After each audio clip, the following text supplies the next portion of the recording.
way. Now we have traveled around the world looking at South Korea, Taiwan, Mexico, Indonesia. Now we are coming back to Malaysia. Our friend Azrul, he lost his job at Bank Islam for predicting a likely Pakatan Rakyat victory. Speaking in Singapore about Malaysia, and that still cost his job. Now anyway, he wouldn't have that. It wouldn't have that danger at all. Now he is a research consultant to our Institute Rakyat. So I would like now to invite him to share with us his view on Malaysia. Thank you.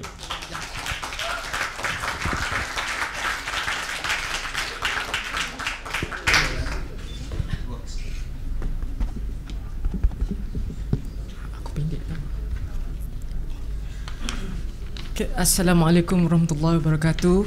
Good afternoon, bonjour dan selamat sejahtera untuk semua. Okay,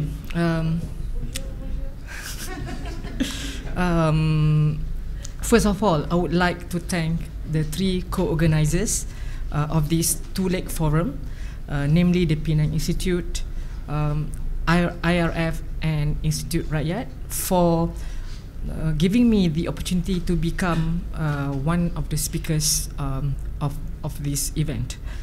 I hope there will be more such events in the future, in the not too distant future. And to start the ball rolling, I would like to go down the memory lane about two months ago and review my controversial forecast for the GE13 outcome made in Singapore on 10 January 2013, and also the basis of my forecast. Next.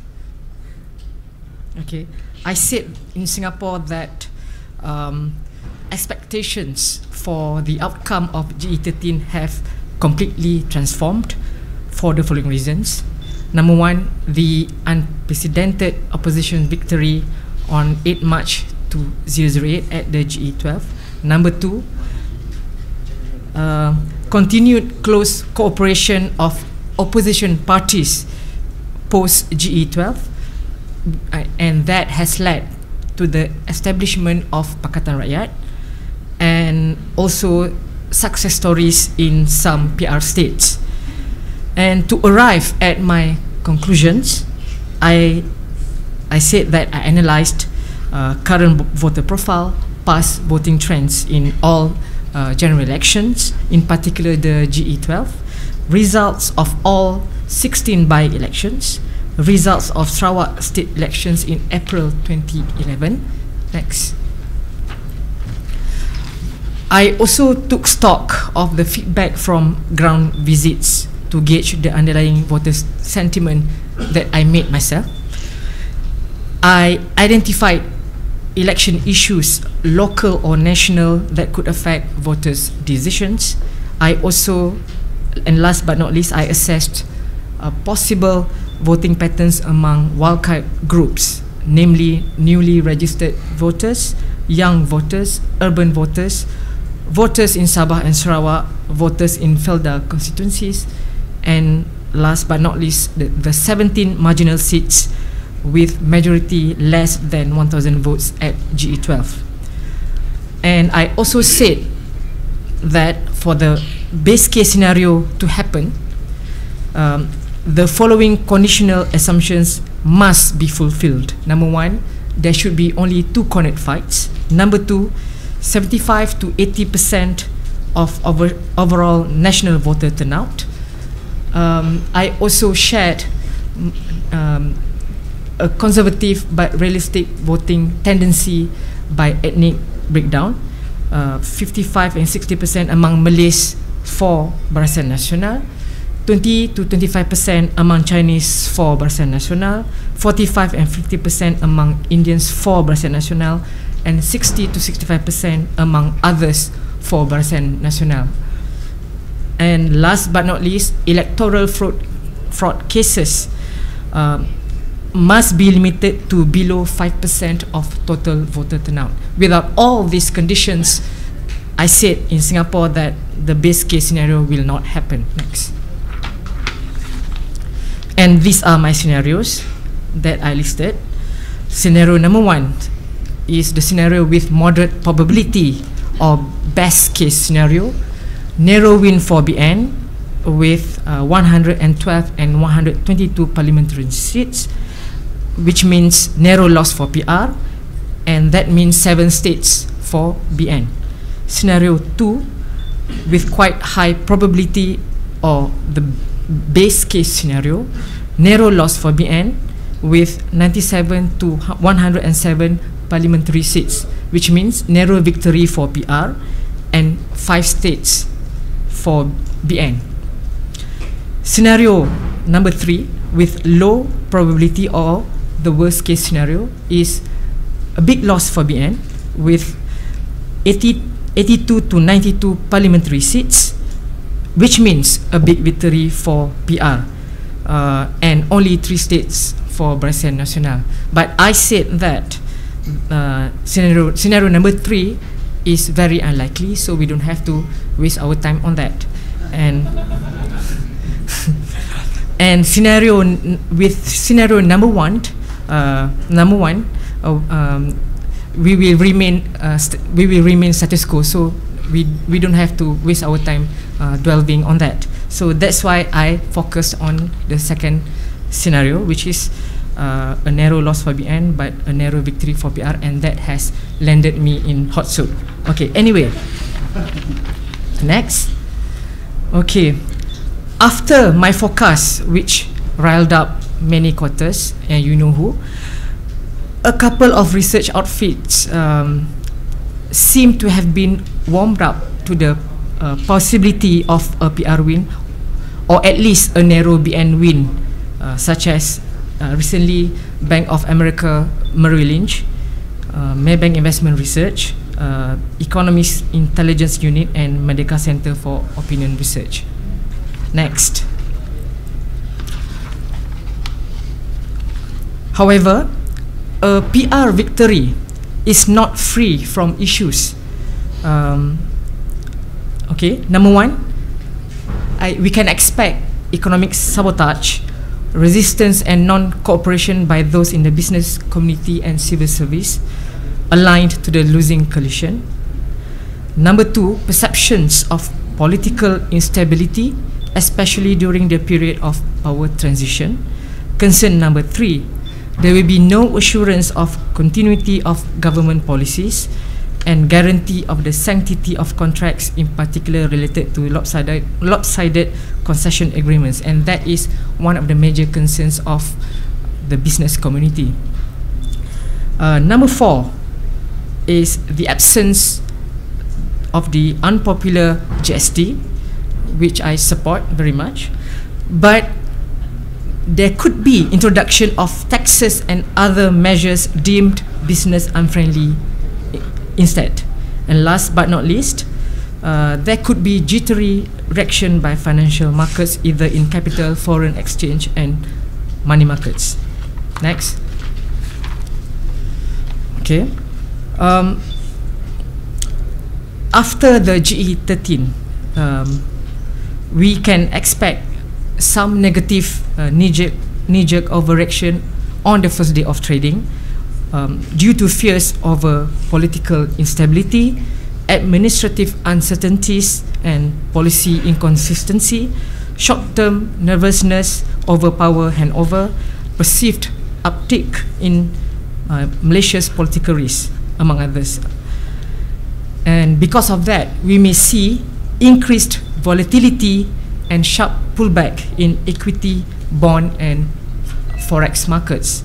The circuit breaker could be triggered in Bursa Malaysia, and there could be sudden spike in bond yields, and there could also be a slide in ringgit. And last but not least, there could be a surge in capital outflows for portfolio or direct investment purposes. Next. Nevertheless, I would argue that the downside risks post GE13 are rather limited. In fact, I don't rule out the possibility of no market sell-off or at least it will not be as bad as post GE12. There will not be circuit breaker in the KLCI, or we can perhaps expect even a mild positive reaction in the market. As opposed to the GE12 results, I think a narrow PR win is no longer a wild, crazy dream. That's my quote to Reuters about 2 months ago. And it has become even one of the possible scenarios for GE13 outcome among an increasing number of political and investment pundits. For example, the market seems to have priced in this possibility, given the erratic performance of the stock and forex markets ahead of a GE13 we have seen since early of this year. Movements of portfolio funds in a rotational fashion between the equity and fixed income markets could also suggest that the investment community has factored in this possibility. Next. And we have seen pre-GE13 portfolio capital outflows since late last year. And because of that, foreign shareholding in KLCI is at its lows, estimated to be around 20% currently. And as such, not much foreign funds left to trigger a foreign capital flight post GE13. What's wrong? And precedents from countries in the region, such as Indonesia in 1998 and the Philippines in 1986, where we have seen financial markets and the economy have returned to normalcy in less than 1 year and even hit new heights in less than 3 to 4 years. Next. There are some external factors that could also limit the downside. Number one, more conclusive signs of resumption of a global recovery expected in the second half, and that is good for the overall investor sentiment. Signs of resolution to the Eurozone crisis are also good. Improving global risk appetite, hence increased global capital flows, in particular portfolio funds in search of high-yielding assets, and that will benefit Asia, including Malaysia. So with all the factors, I think the downside risk to the Malaysian financial markets and economy are rather limited. I can confidently say that our economy will not plunge into disaster, given its ability to absorb any short-term shocks related to regime change and political transition, thanks to the following factors. Number one, our underlying economic fundamentals have remained sound, robust, and resilient. We have a good track record of institutional strength and relative social political stability that should enable successful change of government and power transition. Number three, success stories of PR states, in particular Selangor and Penang, and also the endorsement from the Auditor General are proof of the PR federal government's competency and capability to govern. Last but not least, this is a French word, alternance politique, or change of political power, is a necessary condition and a norm in all real democracies, which consequently will reinforce the legitimacy of the constitution and citizen participation in political regimes. Next. And to deal with these concerns that I mentioned earlier, and also possible consequences, the new federal government, led by PR, I hope, will have to instill trust, will have to ensure a smooth transition process, will have to allay fears over any forms of uncertainty and instability, and build the confidence among the public at large, investors, and other stakeholders. The new government will also have to push for a visible and real change swiftly in a robust, intense and dynamic manner. It will have to undertake broad-based and sweeping economic, structural, institutional, political, social and law reforms as part of the reformist agenda. It has to highlight the importance of greater transparency, accountability, governance and integrity in all aspects. And last but not least, it has to ensure policy clarity and specify the priority of policy initiatives in the short, medium and long term. And I included here the list of major stakeholders that I think the new federal government has to engage constantly and communicate regularly post GE13. Number 1, the public in general. Number 2, the media. Number 3, the administrative civil servants. Number 4, doctors, nurses and other medical professionals. Number 5, teachers, lecturers and other teaching professionals. Number 6, the armed forces.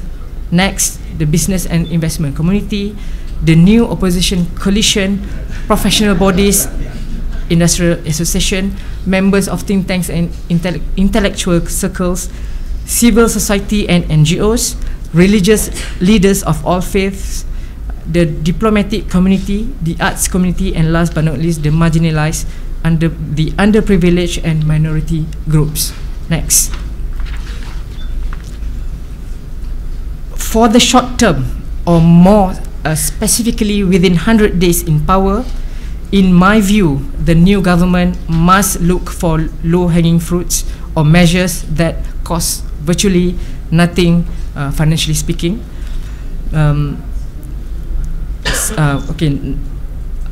Among the potential one-off feel-good measures that can be considered for immediate announcement: reduction in prices of RON 97 and diesel. This is the commitment made by the PR leadership, so I think this will happen. Number 2, public holiday on the first working day after the GE13 results are out. This would be good. Number 3, liberation of political prisoners. And I was toying with the idea of putting in a recommendation to reduce the all traffic-related summonses to 10 ringgit that we can pay within one month or 2 months, but I didn't put it here. Okay, and other measures within 100 days include measures to manage the civil service through a series of meetings between the new government leadership and top echelon civil servants. Number 2, stationing from the beginning trustworthy, able, efficient and intelligent reps at all ministries, government agencies throughout the nation. And number 3, a series of taklimat or town hall sessions for all civil servants, just to assure them of their job security and better off situation with the new federal government.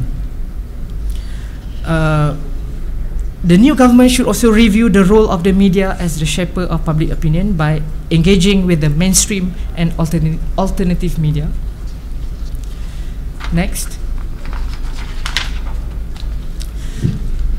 The new government should also update targeted groups on the new government's public policies to build their confidence in the new government through periodic joint or separate briefing sessions for the investment community, the corporate world and the diplomatic community. We should perhaps consider establishing the Truth and Reconciliation Commission, institutional reforms for the 3 branches of power, to begin with the judiciary reforms, parliamentary reforms with the establishment of more permanent parliamentary committees with adequate budget allocations for research, cabinet reforms which may include right-sizing the number of ministries from 30 currently, limiting to 2 terms a person who holds the position as PM, limiting to only 1 key cabinet portfolio a minister can hold. Nobody can hold more than 1. Okay. Sweeping electoral reforms, including a revamp of the EC to ensure free and fair election and to allow elections for local authorities for decentralization. Next, review and fine-tuning of repressive legislation such as SOSMA, Sedition Act, Printing Presses and Publications Act, Whistleblower Protection Act, University UUCA, and many others to ensure media freedom, academic freedom, freedom of association, freedom of speech, etc. And a slew of measures to exterminate systemic corruption in society, abuse of power and other forms of abuse through a revamp of the government's procurement policy and award system of all government contracts, revamp and empowerment of the MACC, establishment of the IPMCA, funding reforms for legitimate political parties, but I'm not sure whether political party would agree to this or not. Okay. Next, in the medium, what I mentioned just now was for the 100 days, within the 100 days. Now, in the medium to long term, we need more meaningful economic policies with far-reaching implications once the new government has at its disposal sufficient and reliable data and information to push for these policies.